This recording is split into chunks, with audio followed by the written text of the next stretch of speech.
Bonjour et bienvenue dans l'entretien de l'intelligence économique, l'émission consacrée aux coulisses de la mondialisation. Les hommes du feu et la croissance économique. Il y a bien un lien entre les pompiers et nos exportations. Ils sont non seulement un formidable outil d'influence extérieure, mais aussi une excellente publicité pour les matériels français. Le problème, c'est que la sécurité civile française, pourtant reconnue dans le monde entier, ne parvient pas à vendre le Made in France.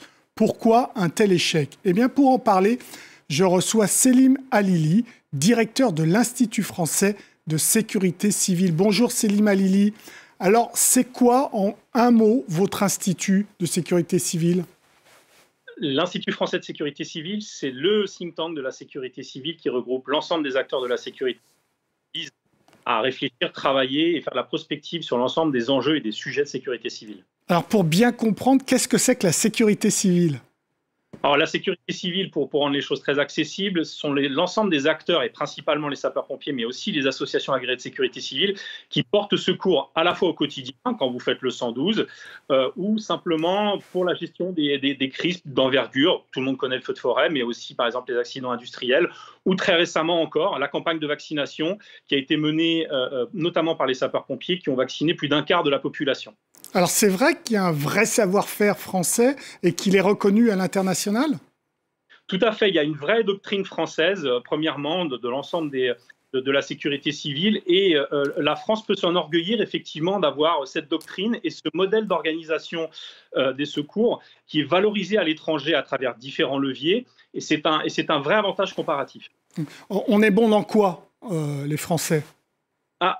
Premièrement, déjà, le feu de forêt. Ce qu'il faut bien comprendre, c'est qu'il y a une vraie histoire autour de la question du feu de forêt et de l'organisation de secours. Et donc, la France, de ce point de vue-là, est en pointe sur à la fois les doctrines, mais aussi, évidemment, les moyens qui sont engagés pour éteindre les feux de forêt. Et ça n'est pas anodin. Si une délégation avait notamment été envoyée en Australie lors des grands feux de forêt, des immenses feux de forêt en Australie, pour que effectivement, les Français à la fois apportent également leur vision des choses, mais aussi apprennent de ce qui s'est passé en Australie, qui a été quelque chose d'assez inédit. Il y a d'autres excellences comme ça dans le monde sur cette approche de la sécurité civile? Vous avez en fait, la notion d'excellence est toujours compliquée à définir. Vous avez des écoles, vous avez des doctrines. Et la doctrine française, notamment en matière de feu de forêt, est reconnue. Vous avez l'école américaine qui est assez différente en matière de feu de forêt, qui est évidemment liée à l'histoire du pays, à la taille du pays. Il ne faut pas oublier aussi que la taille, la topographie, la géographie influent énormément sur les doctrines. Donc vous avez des doctrines anglo-saxonnes, nord-américaines, vous avez également des doctrines suédoises ou allemandes sur un certain nombre de sujets. Alors, comment ça s'articule le fait que la doctrine française soit si connue à l'étranger? Déjà parce que vous avez des centres de formation en France qui accueillent très régulièrement des délégations étrangères, et notamment dans le sud de la France, à travers une organisation extrêmement bien huilée entre l'entente de Valabre et l'ENSOSP, qui est l'école nationale des officiers de sapeurs-pompiers, qui forme les sapeurs-pompiers et qui accueille très régulièrement des délégations. Et cette entente Valabre, qui est une organisation hybride très intéressante, qui permet justement de valoriser à la fois le savoir-faire français, et qui accueille très très régulièrement des délégations étrangères. Donc il faut avoir un outil de formation qui permet de valoriser cela.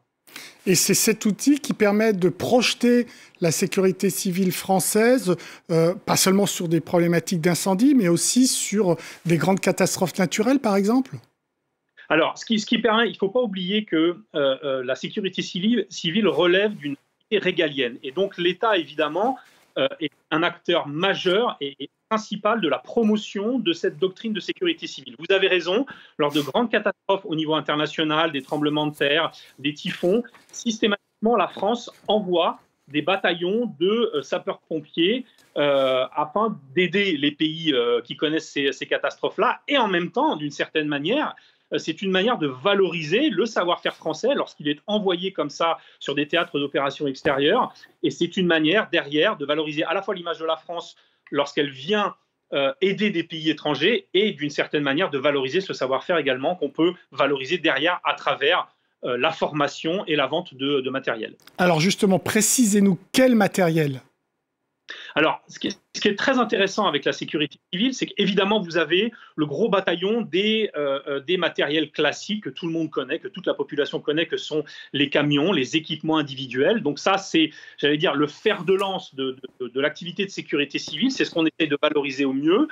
Typiquement, dernièrement, un gros contrat a été signé en Ukraine de plus de 300 camions. Donc c'est un contrat extrêmement important pour l'industrie française et les différents acteurs. Donc ça, c'est un premier point. Deuxièmement, vous avez tout ce qui tourne autour de la sécurité civile. Et comme la sécurité civile et les sapeurs-pompiers ont une activité extrêmement variée, bah vous pouvez tout à fait apporter toute une catégorie de matériel, que ça peut être par exemple du drone jusqu'à des équipements, jusqu'à des logiciels d'intelligence artificielle. Et ça, c'est extrêmement important. Et ce qui permet cela, c'est la grande variété d'intervention des sapeurs-pompiers. C'est-à-dire que les sapeurs-pompiers interviennent sur énormément de sujets dans la société française, de l'accident de voiture jusqu'au feu de forêt ou au feu de sites industriels, voire même effectivement, comme je vous l'ai précisé, de plans de vaccination. Et donc, les matériels et toute la doctrine d'emploi derrière participent. Pour faire simple, lorsque vous valorisez une doctrine et des hommes, derrière, vous valorisez du matériel qui est associé. Sauf que Selim Halili, ça ne se passe pas comme ça. Et il y a beaucoup de marchés qui échappent à la France sur ces questions-là, où parfois c'est la France qui fait la formation, mais ce sont d'autres pays qui vont vendre le matériel. Pourquoi ? Oui, tout à fait. Alors, on a une difficulté de ce point de vue-là, c'est-à-dire que et à partir du moment où c'est l'État qui organise cette gestion et cette promotion de l'industrie française en matière de sécurité civile, et parfois on manque d'ingéniosité peut-être ou de réactivité ou de compréhension de certains rapports de force. Je vous donne un exemple. On a publié une étude sur le Sénégal très récemment. Le Sénégal a développé et a mis en place une sécurité civile que le pays a quasiment calqué sur le modèle français, jusqu'aux valeurs même, jusqu'aux citations qui concourent à l'organisation de cette sécurité civile. Et malheureusement, c'est la Chine derrière qui a empoché plus de 30 millions d'euros de contrats, en finançant notamment aussi une école de formation. Donc la Chine est extrêmement agressive sur nos marchés traditionnels, j'ai envie de dire. À nous d'être peut-être plus réactifs, de travailler davantage le soft power encore, voilà, parce qu'on a des vrais atouts, des vraies qualités à défendre, mais il faut, de ce point de vue-là, peut-être être sur certains marchés un petit peu moins naïf et peut-être plus réactif. Est-ce que le lien entre les entreprises, votre institut et l'État fonctionne bien pour aller conquérir ces marchés ou pas ? Alors aujourd'hui, l'IFRASEC n'a pas vocation à être un facilitateur. Vous avez par exemple le Club Export qui a été initié par la Direction générale de la sécurité civile et de la gestion des crises, excusez-moi pour l'acronyme. C'est la Direction générale qui, au sein du ministère de l'Intérieur, valorise et organise la sécurité civile en France et a lancé un Club Export avec la Fédération française des métiers d'incendie, qui est la principale fédération de promotion et de valorisation de l'ensemble du secteur de la sécurité civile et des métiers de l'incendie. Et donc, à travers cela, ils essayent de valoriser à travers des missions à l'international, à travers des salons professionnels, à travers aussi ce qu'on appelle les agents de sécurité intérieure des ambassades qui ont vocation à valoriser également et à vendre de la sécurité civile à côté de ce qu'ils vendent habituellement, ça peut être de l'armement, etc. Ce que j'ai tendance à dire d'un point de vue du soft power, c'est qu'évidemment l'armement est un élément extrêmement important de la balance extérieure française, mais la sécurité civile peut le devenir, et vendre des camions de pompiers, d'un point de vue du soft power, c'est parfois plus simple que de vendre des chars d'assaut. Selim Halili, ils sont trop chers nos camions de pompiers ? Non, ils ne sont pas trop chers. Il faut juste que l'appareil industriel français soit en capacité de faire des économies d'échelle. Et ça demande aussi une organisation du marché intérieur domestique français. C'est un grand classique, hein. Si vous êtes fort sur votre marché domestique et vous avez des économies d'échelle et la capacité d'innover, vous serez plus compétitif à l'international. C'est ce que des grands acteurs autrichiens ou allemands arrivent à faire aujourd'hui. Et pourquoi nous, on n'y arrive pas justement sur notre marché domestique, qui est quand même déjà un marché important? Pourquoi on n'arrive pas à avoir ces économies d'échelle? Alors, on arrive à les avoir, mais pas suffisamment. De par l'historique de l'organisation de la sécurité civile, ce qu'il faut que vous compreniez, c'est que chaque service départemental d'incendie et de secours gère son propre budget et ses achats. Il y a depuis plusieurs années des réflexions au sein du ministère de l'Intérieur et ses fameux services d'incendie et de secours sur des questions de mutualisation. C'est un vrai enjeu. Il y a des choses extrêmement positives qui sont faites dans ce sens-là afin que plusieurs départements mutualisent une commande. Et quand vous mutualisez une commande, par définition, vous permettez à l'industriel qui va répondre à cet appel d'offres de gagner en économie d'échelle plutôt que de faire un camion différent par département. Voilà. Question innovation, on est aussi bon que les Autrichiens et les Allemands ou pas? Tout dépend des matériels, tout dépend des technologies. Aujourd'hui, on n'a pas à rougir de ce que peuvent faire les Allemands ou les Autrichiens. En revanche, effectivement, il faut qu'on soit peut-être plus performant sur l'appareil industriel en termes de production et d'économie d'échelle. Une dernière question, Selim Halili. Qu'est-ce que peut votre filière attendre de l'État pour renforcer les gains à l'exportation?